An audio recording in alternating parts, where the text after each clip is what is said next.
Adanna stood at the edge of the river, watching the water sparkle under the morning sun. Her long hair fell in waves over her shoulders, and her brown eyes shone with hope. Today, she was leaving her father's house to start a new life in Umuaka village. Adanna had been chosen as the bride of Obinna, a young and hardworking farmer. Everyone in her village believed she was lucky to marry such a man. Obinna, tall and muscular, with a kind smile, was known for his generosity and strength. He had been looking for a wife for years, but none of the women had captured his heart the way Adanna did.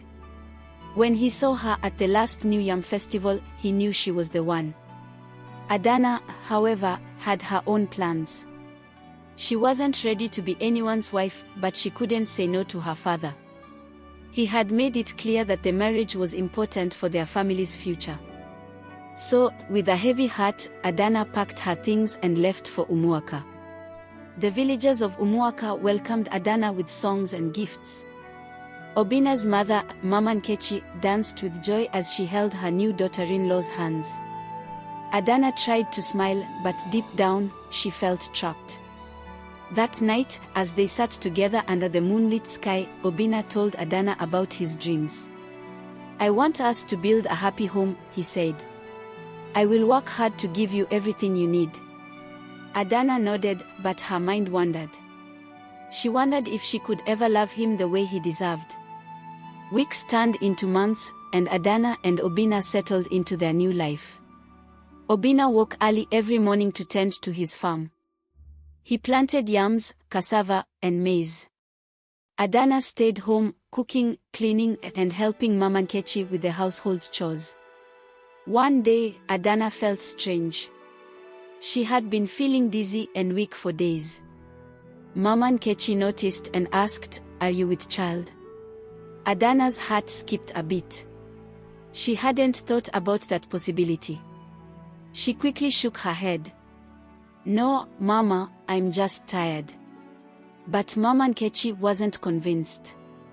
She told Obinna, and he rushed to Adanna's side. "Adanna, are you okay?" he asked, worry etched on his face. "I'm fine," she replied, forcing a smile. She didn't want to believe she was pregnant. She wasn't ready to be a mother.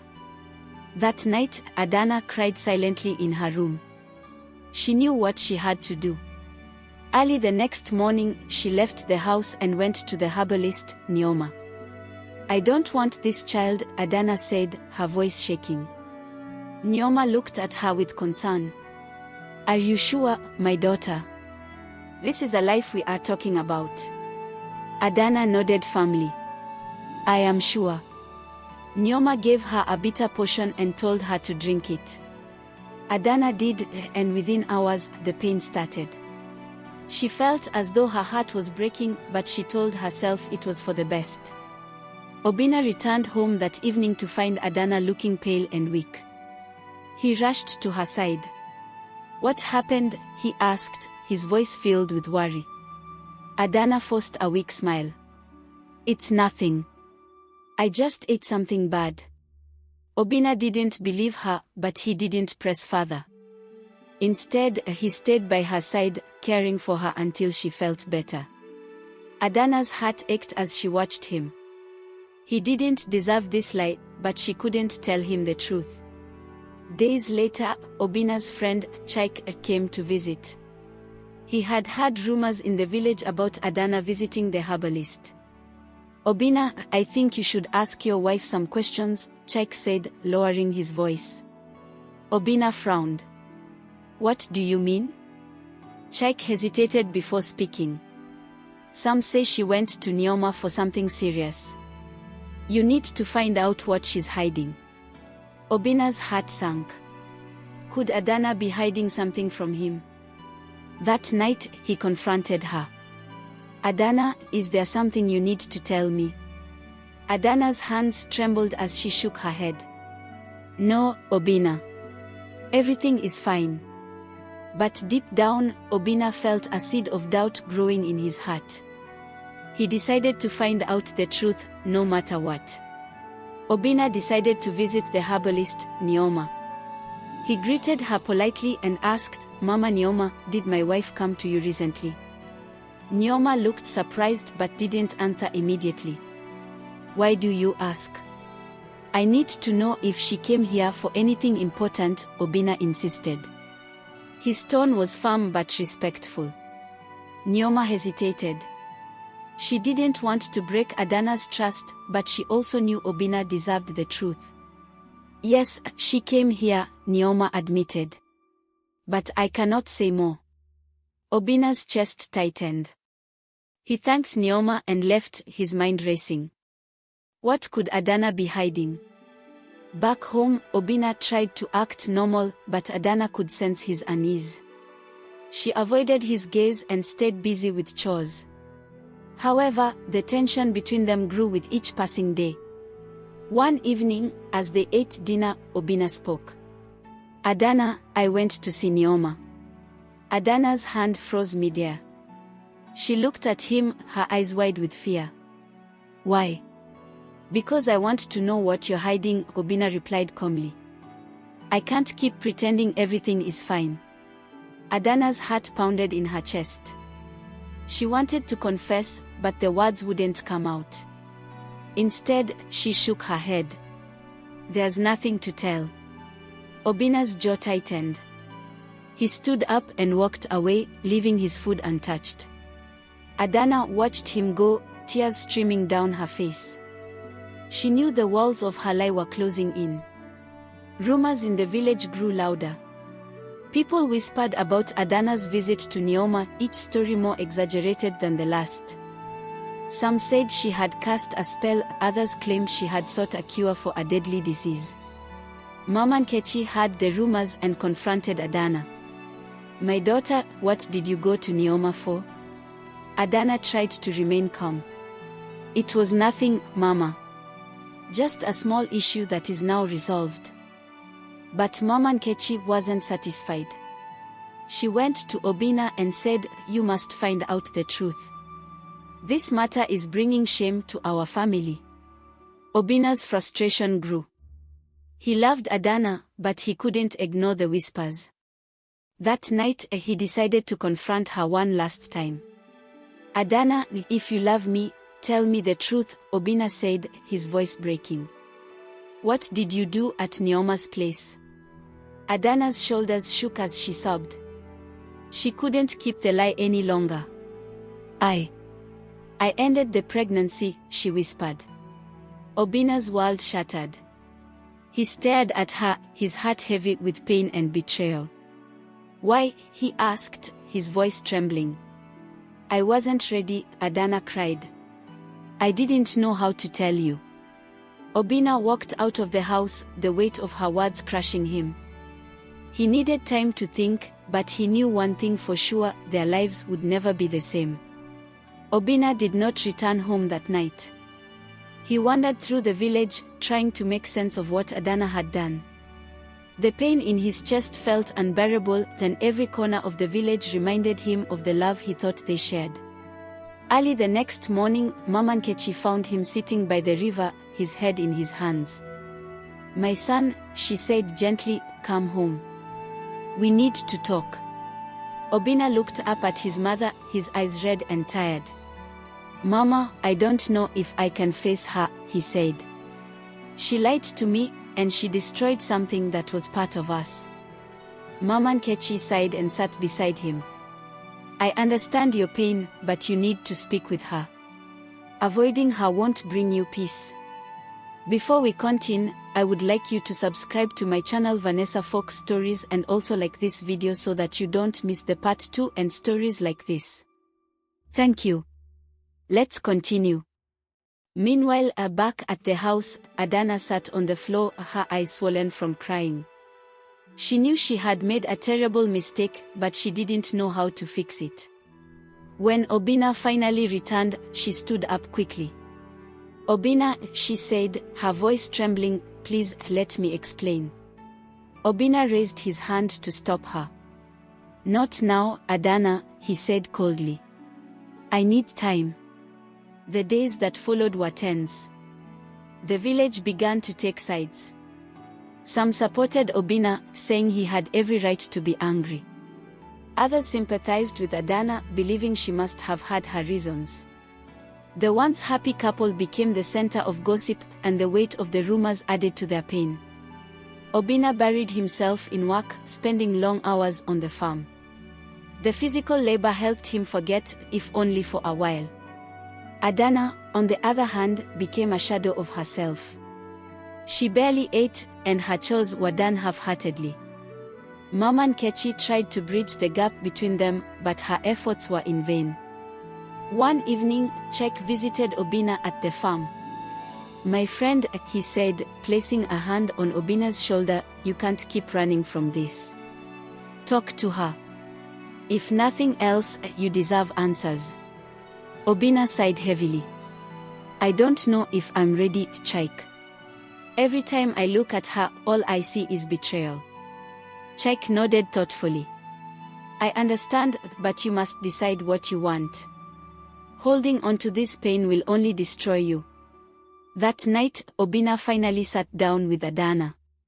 The silence between them was heavy, but he broke it with a single question. "Why didn't you tell me how you felt?" Adanna's voice was barely a whisper. "I was scared. Scared of disappointing you, of not being the wife you wanted me to be." Obinna shook his head, his frustration evident. "Do you think lying and hiding the truth was better?" "Adanna, I would have understood if you had just spoken to me." Tears streamed down her face as she said, "I thought I was protecting us, but I see now that I was wrong. I am so sorry, Obinna." For the first time, Obinna saw the depth of her regret. But the wound in his heart was still fresh, and forgiveness felt far away. The morning after their heavy conversation, a knock came at the door. Adanna opened it to find her elder sister, Nkem, standing there with a calm but concerned look. Nkem had heard of the trouble brewing in her sister's marriage and decided to visit. "Adanna, I need to talk to you," Nkem said after greeting everyone. She took Adanna outside, away from Mama Nkechi and Obinna. "What happened, Adanna?" Nkem asked gently. "You were always so sure of yourself. Why did you make this decision without speaking to your husband?" Adanna looked down, shame flooding her face. "I thought I was doing the right thing, Nkem. I wasn't ready for a child, and I felt trapped." Nkem placed a comforting hand on her sister's shoulder. "Marriage is not just about you, Adanna. It's about both of you. Obinna has every right to feel hurt. But you need to show him that you are willing to fix this." Adanna nodded. "I'll try, Nkem. But I don't know if he'll ever forgive me." "You must start by being honest and patient. Trust takes time to rebuild," Nkem advised. Later that day, Nkem sat with Obinna. "Brother," she began, "I know my sister hurt you deeply, but I can see she regrets her actions. If there is love left in your heart, give her a chance to make things right." Obinna sighed. "It's not that simple, Nkem. Her actions have shaken my trust." "I know," Nkem said. "But healing comes from trying.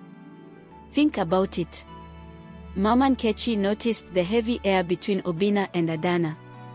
One evening, she called Obinna to sit with her. "My son," she said, "anger can destroy what love has built." Obinna frowned. "Mama, I cannot just forget what she did." "I'm not asking you to forget," Mama Nkechi replied. "But I raised you to be strong, not only in body but in heart.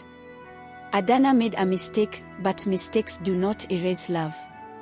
Obinna was silent for a long time. Finally, he asked, "How do I know she won't hurt me again?" Mama Nkechi smiled softly. "You don't. That is the risk of love.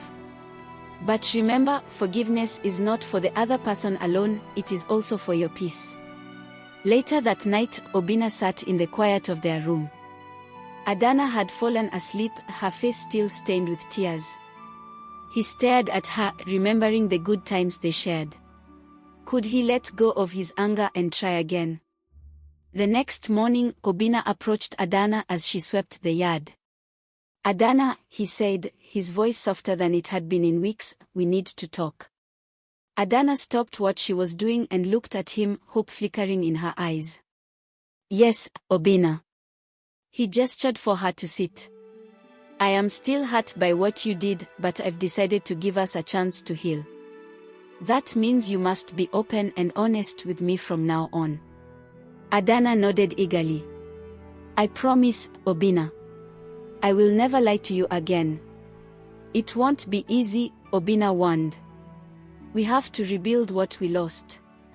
"I'm ready to do whatever it takes," Adanna said firmly. From that day, the couple began to take small steps toward repairing their marriage. Obinna started talking to Adanna again, though his words were cautious. Adanna worked harder to earn his trust, showing him through her actions that she was committed to their future. The village watched in quiet anticipation, wondering if the two would truly find peace. But for the first time in weeks, hope returned to their home. The tension between Adanna and Obinna remained thick, but a small spark of hope had started to grow in Obinna's heart after his talk with Neoma. That evening, he sat outside their home, staring at the stars. Adanna watched him from the doorway, unsure if she should approach. Finally, she took a deep breath and stepped outside. "Obinna," she said softly, "can we talk?" Obinna glanced at her, his face unreadable. He nodded toward the bench beside him. Adanna sat down, her hands nervously twisting the hem of her wrapper. I don't know where to begin," Adanna said, her voice trembling. "But I want you to know that I'm sorry. I was afraid of being a bad mother, of disappointing you. Instead, I hurt you in the worst way possible." Obinna stayed silent, his gaze fixed on the horizon. Adanna's heart ached as the silence stretched. She felt like a stranger in her own marriage, and it was her own doing. Finally, Obinna spoke. "I don't know how to forgive you yet, Adanna. What you did, it broke me. But I want to understand. I need to know why you didn't trust me enough to share your fears." Adanna's tears flowed freely now. "I was so scared, Obinna. I felt trapped, not by you, but by everything. The responsibilities, the expectations. I thought ending the pregnancy would give me time to breathe, to find myself. But it only made everything worse." Obinna sighed deeply. "We could have faced it together, Adanna. Marriage is about sharing burdens, not carrying them alone." Adanna nodded, her heart heavy with regret. "I know that now. I want to make things right, but I don't know how." Obinna looked at her, his eyes softening. "It will take time, Adanna. Trust isn't rebuilt overnight. But if you're willing to work on it, so am I." Adanna's chest filled with a mix of relief and guilt. She reached out to hold his hand, and for the first time in weeks, Obinna didn't pull away. It was a small step, but it was a step toward healing. The next morning, Mama Nkechi suggested something unexpected. "You two need help," she said firmly. "Let's call the elders to mediate. They have wisdom that can guide you both." Adanna and Obinna exchanged uneasy glances. The idea of airing their private matters to the elders was daunting, but they knew Mama Nkechi was right. They needed guidance. The following evening, the elders of Umuaka gathered in Obinna's compound. They sat in a circle, their faces lined with wisdom and experience. Obinna and Adanna knelt before them, heads bowed in respect. The eldest among them, Papa Udo, spoke first. "Marriage is a union of two hearts, but it also belongs to the community. When one heart falters, the community must help heal it. Now, speak openly, my children." Obinna went first, explaining his pain and betrayal. Adanna followed, confessing her fears and mistakes. The elders listened patiently, nodding occasionally but saying little. When both had finished, Papa Udo leaned forward. Adanna, fear is a natural feeling, but hiding it from your husband was your first mistake. And Obinna, holding on to anger will not bring healing. Forgiveness is a gift you give yourself as much as the other person. Another elder, Mama Ezen, added, "This is not the end of your story. It is a chapter. You must decide if the next chapter will be one of rebuilding or one of more pain." Obinna and Adanna nodded, their hearts heavy but hopeful. The elders prayed for them, asking for strength, wisdom, and unity. As the meeting ended, Mama Nkechi served food, and the couple sat together for the first time in what felt like ages, sharing a quiet meal. Life didn't change overnight, but small shifts began to happen. Obinna started spending more time at home, and Adanna put more effort into her chores and cooking. They began to talk more, sharing little stories about their day. The villagers noticed the change and stopped gossiping as much. One evening, Obinna surprised Adanna by bringing her a basket of fresh mangoes. "I saw these at the market and thought of you," he said, his voice shy. Adanna's face lit up with a genuine smile. "Thank you, Obinna. I love mangoes." It was a small gesture, but it meant the world to Adanna. She began to see glimpses of the man she had married, the man who once looked at her with nothing but love. She vowed to herself that she would earn that love back, no matter how long it took. Months passed, and Adanna and Obinna continued to rebuild their relationship. But life wasn't without challenges. One day, Obinna's farm was hit by a sudden storm, destroying most of his crops. The loss was devastating, and Obinna felt the weight of it heavily. Adanna stepped up in ways she never had before. She helped Obinna replant the yams and cassava, working tirelessly under the hot sun. Her hands blistered, and her back ached, but she didn't complain. "You don't have to do this," Obinna said one afternoon, wiping sweat from his brow. Adanna smiled. "I want to. We are in this together, remember?" Obinna's heart softened further. For the first time in a long while, he felt like they were truly a team. As they worked side by side, he began to see a future where their love could be stronger than ever. One evening, as they sat together under the stars, Obinna turned to Adanna. "I think it's time we move forward," he said. "We've both made mistakes, but we've also shown that we can overcome them." Adanna's eyes filled with tears. "I'm ready, Obinna. Whatever it takes, I'll do it." Obinna reached for her hand and held it tightly. "Then let's write the next chapter of our story together." As the stars twinkled above, Obinna and Adanna made a silent promise to each other. They knew the road ahead wouldn't be easy, but they were willing to walk it hand in hand, ready to face whatever challenges life threw their way.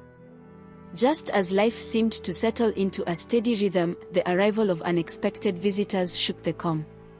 One afternoon, a distant relative of Obinna's, Uncle Iz, appeared at their compound with his two grown sons.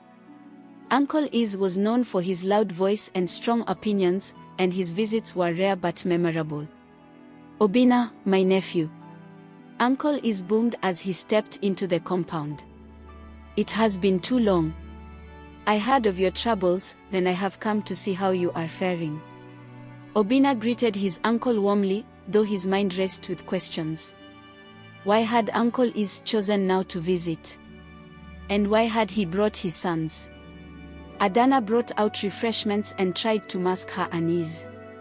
Uncle Iz's presence always carried a certain weight, and she knew this visit would not be simple. As they sat together, Uncle Iz began to speak about family ties, responsibilities, and the importance of legacy. His words seemed to have a hidden meaning, and Obinna's patience started to wear thin. Finally, Uncle Iz said, "Obinna, my sons are strong and ready to work. Let them help you with your farm. Together, we can rebuild what you lost." Obinna's gratitude was mixed with caution. While the offer seemed generous, he knew Uncle Iz well enough to suspect that there was more to it. He glanced at Adanna, who gave him a small nod, encouraging him to proceed carefully. "Thank you, Uncle, Obinna said. Your help is appreciated. Let us see how we can work together. As the evening wore on, the atmosphere grew more complex. Uncle Isa's sons were polite but distant, and Adanna couldn't shake the feeling that they had their own agenda. Still, she decided to support Obinna and see where this new chapter would lead. The days that followed were a test of endurance. Uncle Isa's sons, Chaik and Kolechi, joined Obinna in the fields, but their presence created tension. Chaik often questioned Obinna's methods, suggesting changes that disrupted the workflow. Kolechi, on the other hand, seemed more interested in exploring the village than in working. Adanna tried to keep peace in the household, cooking large meals and offering kind words. But she couldn't ignore the growing strain. One evening, as she and Obinna prepared for bed, she voiced her concerns. Obinna, do you think they truly came to help? She asked gently. Obinna sighed. I've been wondering the same. But for now, let's observe. If their motives are not pure, it will show in time. His words reassured Adanna, but only slightly. She prayed silently for wisdom and strength as they navigated this unexpected challenge. One morning, Adanna overheard Chaik and Kolechi talking behind the house. Their voices were low, but the urgency in their tone caught her attention. She moved closer, staying hidden. Father expects us to find a way to gain control of this land, Chaik said. But Obinna is no fool. We need another plan. Kolechi replied, let's be patient. He trusts us for now. When the time is right, we'll act. Adanna's heart raced. She stepped back quietly and hurried to find Obinna. When she told him what she had heard, his face darkened. I knew something was off, he said. But now we have proof. We must be careful, Adanna. This land is our future, and I won't let anyone take it from us. Together, they began to plan their next move, determined to protect their home and their family from betrayal. Thanks for watching. As part 2 is coming, like, comment and also subscribe to this channel Vanessa Folk Stories so that you do not miss videos related to this African folks. Thank you.